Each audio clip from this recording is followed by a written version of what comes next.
So you need to be able to define market segmentation, explain the benefits of market segmentation, understand how businesses can use market mapping to identify gaps in the market, and explain the meaning of adding value.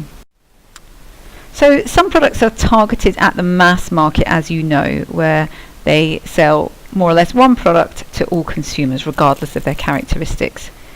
But for many products, businesses divide the consumers up into different segments, where consumers within each segment would share similar characteristics.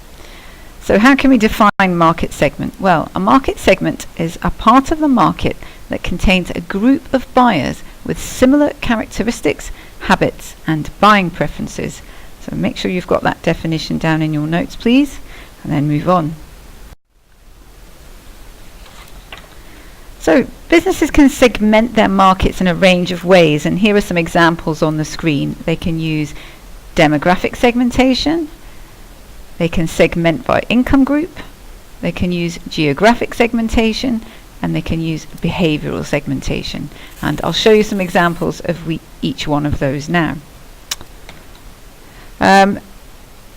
It's important to remember, though, that businesses can concentrate just on one market segment. For instance, if you are segmenting geographically, you might decide only to target consumers in Scotland.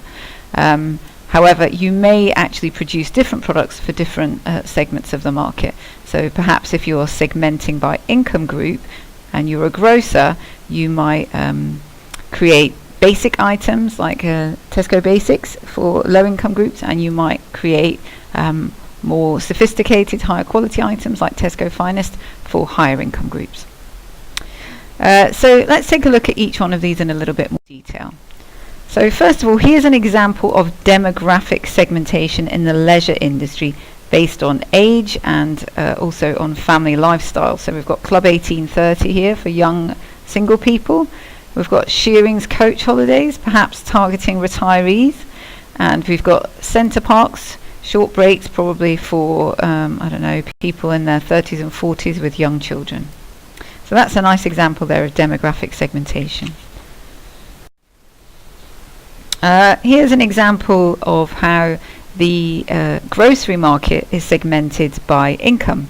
So we've got the very high-end retailers like Harvey Nichols and Harrods, and then we've got the sort of cheaper retailers where you can buy groceries, Poundland and Iceland, for example. So that would be segmentation by income.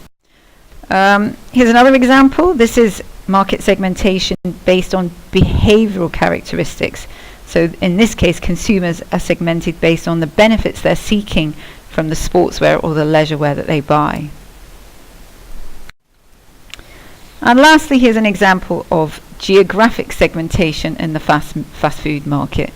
You can see you'd be able to buy rather different things, for instance, from McDonald's in India. I like the look of that one, paneer salsa wrap. I'd enjoy that. Okay, so why do businesses do it? What are the benefits of market segmentation? Well, first of all, because markets are segmented, businesses are better able to meet consumers' needs.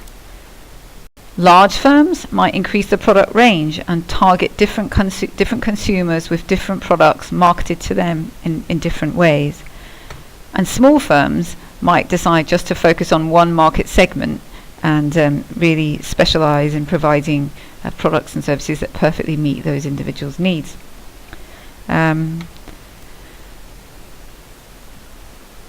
Because the product is differentiated, there's a greater value added in the eyes of the consumer, and this can allow firms to charge a premium price for the product, just like we talked about when we were looking at niche markets. The more closely you meet consumers' needs, the more likely they are to be willing to pay a higher price for the product. Next, consumers are more likely to be loyal. Because the overall marketing mix, the price, the product, the place promotion is really geared towards their needs, they're less likely to shift away towards a substitute good. And next, marketing is likely to be more successful and more efficient because it's closely targeted. For instance, you might choose to promote your yoga sportswear on a yoga website or in a magazine for yoga enthusiasts. So we said you needed to be able to define market segmentation. Hopefully you can do that now. And you can also explain the benefits of market segmentation.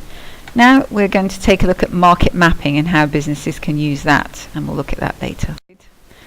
You can see that there's a gap down here for a high price, low quality chocolate bar. But do we think there's going to be demand for a chocolate bar that's high in price and low in quality? Probably not. So bear in mind that a gap doesn't necessarily mean that there's an opportunity there. Okay, so hopefully you've got those down and a bit of detail on what they mean. Once you've done that, we'll move on. So next I want to talk to you about competitive advantage.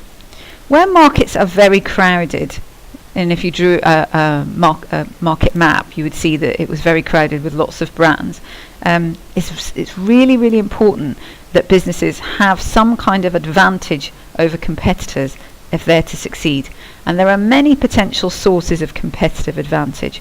For instance, we take a look at these businesses on the screen. We've got Aldi, and I would say their competitive advantage is price.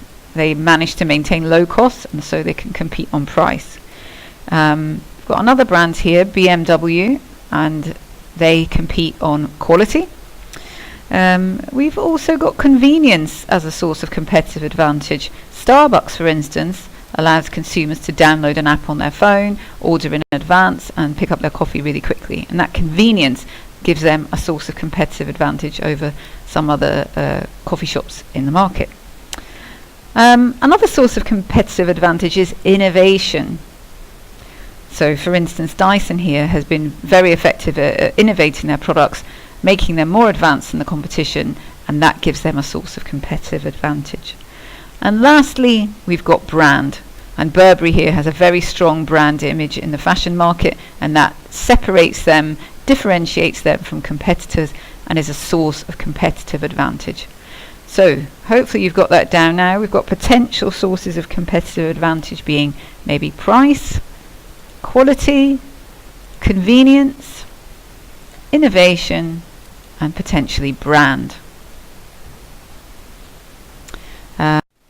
We've got Amazon Prime, which partly differentiates Amazon from suppliers of other products online because they are able to deliver in a very convenient way. You can order and receive delivery the next day.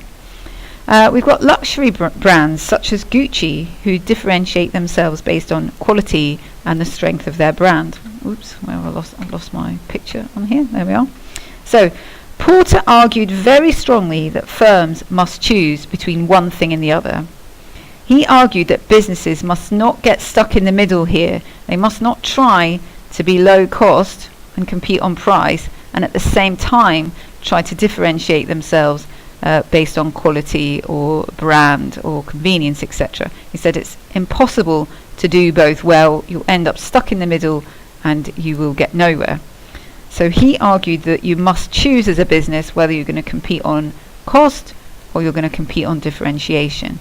But he has been criticised, and there are some examples of businesses that I think potentially have achieved both.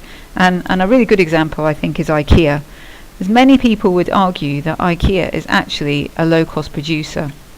But at the same time, there is a degree of differentiation in there because they have got some innovative and good quality design. So bear in mind that although there is a lot of sense, I think, in what Michael Porter says, there are a couple of examples of where businesses have succeeded in perhaps achieving both. Right, so I mentioned product differentiation on the previous slide. So what exactly is it? Well, product differentiation involves the unique features that make a product stand out from other products in the marketplace. And that can be done by having what we call a unique selling point, or you'll often hear it being referred to as a USP. And these are the features that distinguish a firm's product from those of its competitors. And here's an example on the screen, Tom's shoes, and they have been successful in differentiating themselves in a very crowded marketplace by promising to give a new pair of shoes to a child in need for every pair of shoes that consumers purchase. So that's their unique selling point, and it's their strategy of product differentiation that they hope will make them stand out in the shoe market. But another way in which businesses can try to differentiate themselves is through branding. It's very important indeed. I'm not going to say any more about it now, but when we look at promotion later on in the course, branding will be a big focus, and it's a very important source of product differentiation. So brands are one way that a business can add value in the eyes of the consumer. But what do we actually mean by value added? Well, value added is the difference between the price of the finished product and the cost of the inputs involved in making it. The main way in which a business adds value is through the transformation process. The business takes the inputs into production, for instance, in this case, flour, eggs, water, etc., and then they combine them through the transformation process to create bread. And that adds value in the eyes of the consumers. Consumers are willing to pay more for the finished article bread than they would be for a little pile of ingredients that they could use to make it. So the transformational process of getting from here to here adds value and makes consumers willing to pay more. But there are other things that add value too. For instance, you can add product features, like this one is a seeded bread, and perhaps consumers are willing to pay more for those additional features. You can deliver excellent customer service, like supplying the bread fresh on the premises, and consumers will see that as valuable, it adds value, and therefore they're willing to pay more for it. Sometimes consumers will pay more for a brand. Perhaps they trust the brand Hovis and are willing to pay more for bread that's produced by that particular producer. So that's what we mean by added value, the difference between the cost of the inputs and the price of the finished good. And there are lots of ways that businesses can add value. And brand is a very important one, and we'll look again at that when we look at the marketing mix in the future. So what you needed to be able to do was define market segmentation, explain the benefits of market segmentation, understand how businesses can use market mapping to identify gaps in the market, and explain the meaning of adding value. Hopefully you can do all of those things now. Thank you very much for listening.